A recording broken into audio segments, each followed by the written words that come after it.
लखनऊ से तारुक रखने वाली उर्फी अपने लिबास और बयानात की वजह से अक्सर तनाज़ात में घिरी रहती है। बिस्मिल्लाहिर्रहमानिर्रहीम, अस्सलाम वालेकुम। मैं हूं खुर्रम शहजाद। खून टीवी में आप सबको वेलकम बैक। अच्छा, तो आज मैं जो आपको लेके आज मैं उर्फी जावेद का आपको इंटरव्यू है वो तो उसकी डिटेल्स आपसे शेयर करूंगा।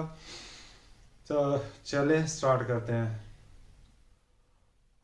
अगर वो कभी छुपने की कोशिश करती है तो पारजाई ऐसे नहीं होने दो, तो उनके मुतालिक कोई ना कोई ऐसी तस्वीर या बयान निकाल देते हैं जिसकी वजह से उन्हें सोशल मीडिया पर आना होता है। पारजाई उनको कहते हैं जो फोटोग्राफर होते हैं जो उनके पीछे फिर रहे होते हैं। सियासी शख्सियात, मशहूर शख्सियात के पीछे एयरपोर्ट वगैरह पे कहीं भी उनका पीछा नहीं छोड़ते।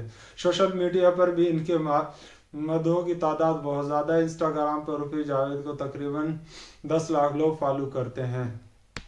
उर्फी ने दीप को बताया कि वो इनके दोनों बहनें एक साथ घर से भागी थी। उर्फी की एक बहन ने इनसे एक सवाल और दूसरी बहन 1 साल बड़ी हैं और दूसरी बहन उनकी 2.5 साल उनसे छोटी हैं।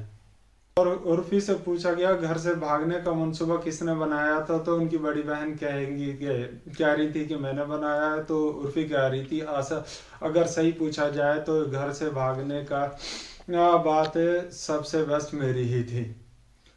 उर्फी ने बात आगे बढ़ी और कहा कि मेरी जहन में ये नहीं था कि मैं मॉडलिंग या अदाकारी का ख्वाब पूरा करने घर से निकली हूँ। बात ये थी कि मुझे अपने ही घर से उलझन हो रही थी, मैं वहाँ कैदी की तरह रह रही थी।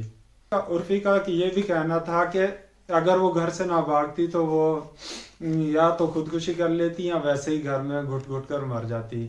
मुंबई आने के बाद मैंने टीवी में एड्स देना शुरू कर दी। 3-4 माह में मुझे काम मिलना शुरू कर दिया। मुझे ये अच्छा लगने, पैसे भी अच्छे थे, इसलिए काम मुलाजमत से बेहतर नज़र आने लगा था। कम से कम तो अच्छे मिल रहे थे। मैं सिर्फ एक खतरा ये था कि 6 माह के लिए काम मिलेगा और 6 माह तक काम नहीं मिलेगा, लेकिन मैं इतने पैसे कमा लेती थी कि उनसे अगले 6 माह का भी गुजारा हो जाता था। फिर उर्फी से उनकी सर्जरी के बारे में पूछा गया कि आपने सर्जरी करवाई। इन्होंने कहा कि जब मैंने मुंबई आई तो मैं बहुत पुरइत्मीनान थी, लेकिन जब मैंने खुद को स्क्रीन पर देखा तो मुझे अपने आप को इतना अट्रैक्टिव नज़र नहीं आया। उन्होंने बोला कि मैंने पहले सर्जरी करवाई तो मेरा चेहरा मुझे पुरकशिश नहीं लग रहा था। फिर मैंने दोबारा से सर्जरी करवाई तो फिर मुझे ऐसा लगता था कि मेरे दांत बाहर हैं।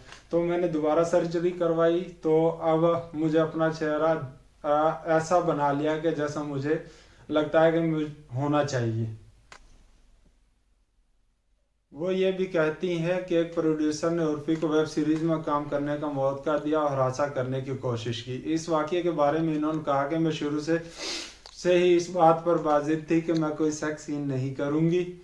मैं सीरीज के प्रोड्यूसर और डायरेक्टर के सामने भी वाज़ा कर दी कि मैं ऐसा कोई भी सीन नहीं करूँगी, लेकिन जैसे ही ये सेट पर पहुँची तो इन्होंने मुझे एक हम जिन्स परस्ती पर काम करने का मजबूर किया। बाद में मुझे सेक्स सीन करने पर मजबूर किया गया, लेकिन फिर मैंने 3 दिन तो ये 1 हफ्ता चलता रहा। फिर मैंने उसकी पुलिस में रिपोर्ट कर दी तो उसके बाद काफ़ी मशहूर हुआ ये सीन। और भी कहती हैं जब कोई शख्स समाज से हटकर कुछ करता है तो पहले इसका मजाज और मुखालफत होती है।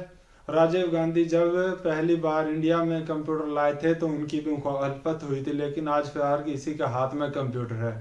उर्फी ने कहा कि इंटरनेट पर लोग मेरे बारे में बहुत कुछ कहते हैं, लेकिन वो शख्स अपनी ज़िंदगी में क्या कर रहे हैं इसे खुद इस पर तवज्जो देनी चाहिए और देखना चाहिए कि इसने अपना किरदार कैसा किया है।